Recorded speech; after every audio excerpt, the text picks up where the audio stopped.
Picture this. It's late 1920s Paris. A smooth-talking stranger strides into the mayor's office with invoices, deed stamps, and enough authority to convince anyone that what's about to happen is completely legit. He's not there to admire the monument, he's there to sell it. Not once, but twice. Cut to black and white reenactments. Our con man, hat tilted, winking at the camera. His pitch? Ladies and gentlemen, permit me to present your very own Eiffel Tower. Best deal in architectural real estate. Before you scoff, this actually happened. And it's so absurd, you'll be laughing, cringing, and questioning your trust in guys with fancy paperwork. Paris in the 1920s was a city dancing between roaring ambition and the rubble of war. Into this whirlwind waltzed Victor Lustig, rumored to have more aliases than Paris had cafes. Fresh out of petty fraud, he dreamed bigger. What's worth more than a Parisian landmark? He concocted an elaborate scheme. Bringing forged documents, authoritative letters, even bribing the right clerks, he set up meetings with scrap metal dealers. He sussed them the Eiffel Tower not literally as a sculpture, but as scrap iron. He explained that the tower was costing too much to maintain and discreetly needed dismantling. He even organized tours of the tower after hours, pointing out structural issues and the secrets only an insider would know. Dealers lined up, checks in hand. The highlight? Lustig closed the first deal, sold the Eiffel Tower to a shell-shocked businessman. He vanished before the ink dried, leaving behind only rumors and confusion. Then he did it again, a month later. Same pitch, new victims. Word of mouth raced through Parisian underworld bars. Have you heard? Some smooth fellow sold the Eiffel Tower twice. Audiences leaned forward, thinking, this guy must be legendary. And he was legendary and really good at disappearing. Flash forward to law enforcement, chasing leads, busting bars, piecing together the scam. They interviewed one of the duped dealers who claimed it was like buying the Mona Lisa and not realizing it was a painted postcard. Intercut comedic narration. Sure, proud to own the Eiffel Tower until you realize you can't even park under it. But Lustig's charm was electric. He bribed police, charmed judges, and escaped custody with the flair of a stage magician. One courtroom exchange. You owe me reparations? He asked a judge. I don't even know your real name. Body shifts to Lustig's. Later exploits, selling fake money printing machines, posing as government agents, popping trains in dramatic escapes.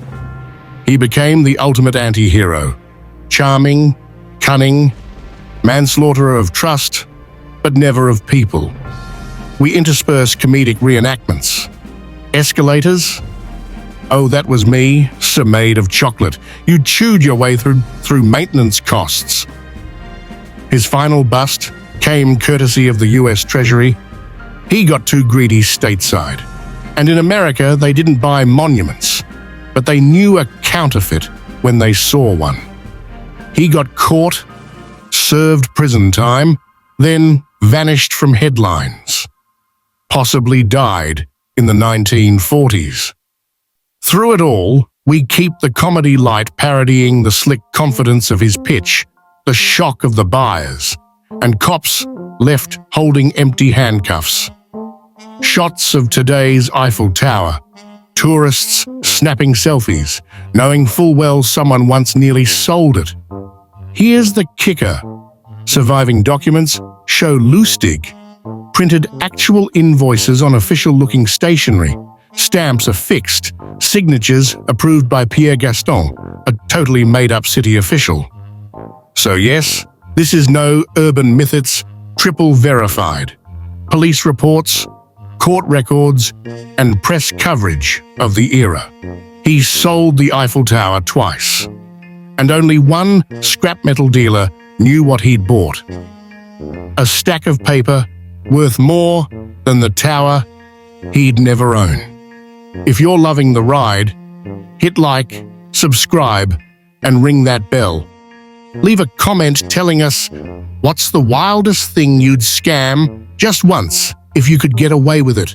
And if you're watching from Paris, maybe whisper, check your paperwork. Previously on The Guy Who Sold the Eiffel Tower Twice, Victor Lustig, con artist, master of charm, seller of unsellable monuments, was on the run.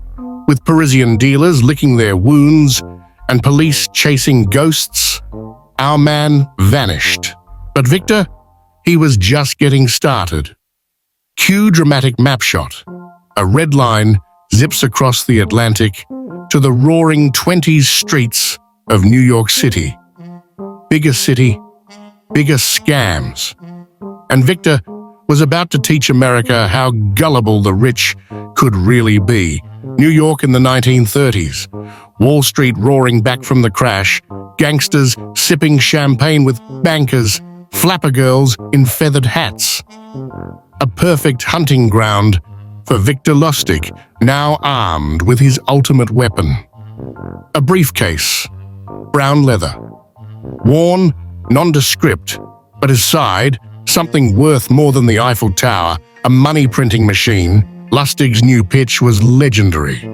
He'd walk into a hotel bar, spot a rich man at the counter, and start casual conversation. Soon enough, the topic of hard times would arise. That's when Victor would lean in. Between us, I have something. An invention. Prince money. Real money. The skeptical Mark would laugh. Lustig would calmly produce a $100 bill from the briefcase, fresh, flawless. Watch. He'd insert blank paper, crank the machine, and out would come another perfect $100. The trick? Hidden real bills, with ink timed just right. But to the Mark, it looked like alchemy. Soon, they were begging to buy the machine. Lustig would sigh, feign reluctance, then quote a ridiculous price. Tens of thousands. A fortune they paid. Of course, the machine worked perfectly for the first few notes. After that, blank paper. But by the time the buyer figured it out, Lustig was in another city, maybe even another country. Flash cut.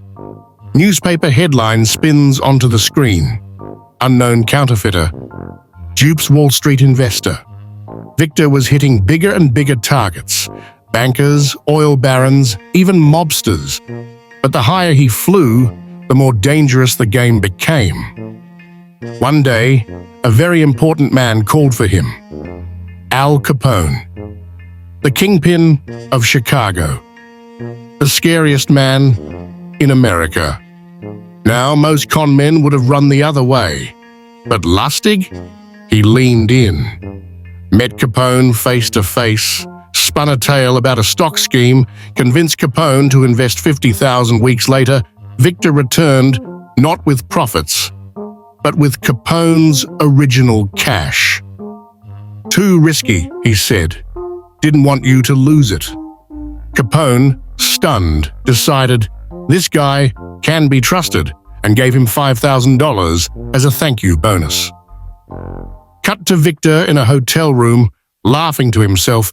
He'd conned Capone by stealing, but by earning trust.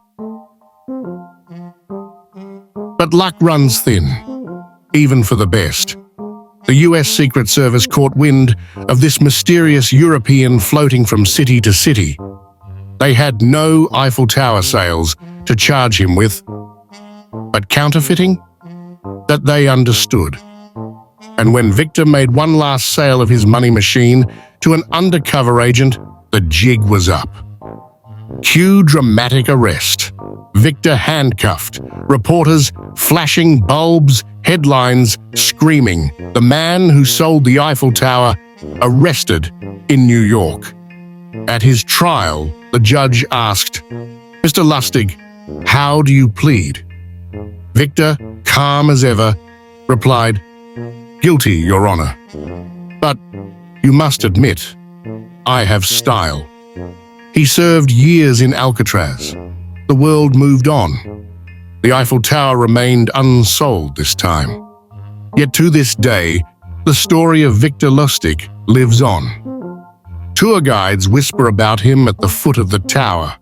Historians marvel at his courage or foolishness. And every time a smooth-talking stranger offers a deal too good to be true, somewhere someone thinks of Victor. Not because he sold the Eiffel Tower, but because he nearly made the world believe it was for sale in the first place. If you love this wild ride through the mind of history's greatest scam artist, don't forget to like, subscribe, and hit the bell icon for more. And tell us in the comments, what's the craziest modern scam you've heard of? Could anyone today pull off what Victor did? Or have we finally gotten smarter? Maybe, maybe not. Just check your receipts next time you buy a landmark.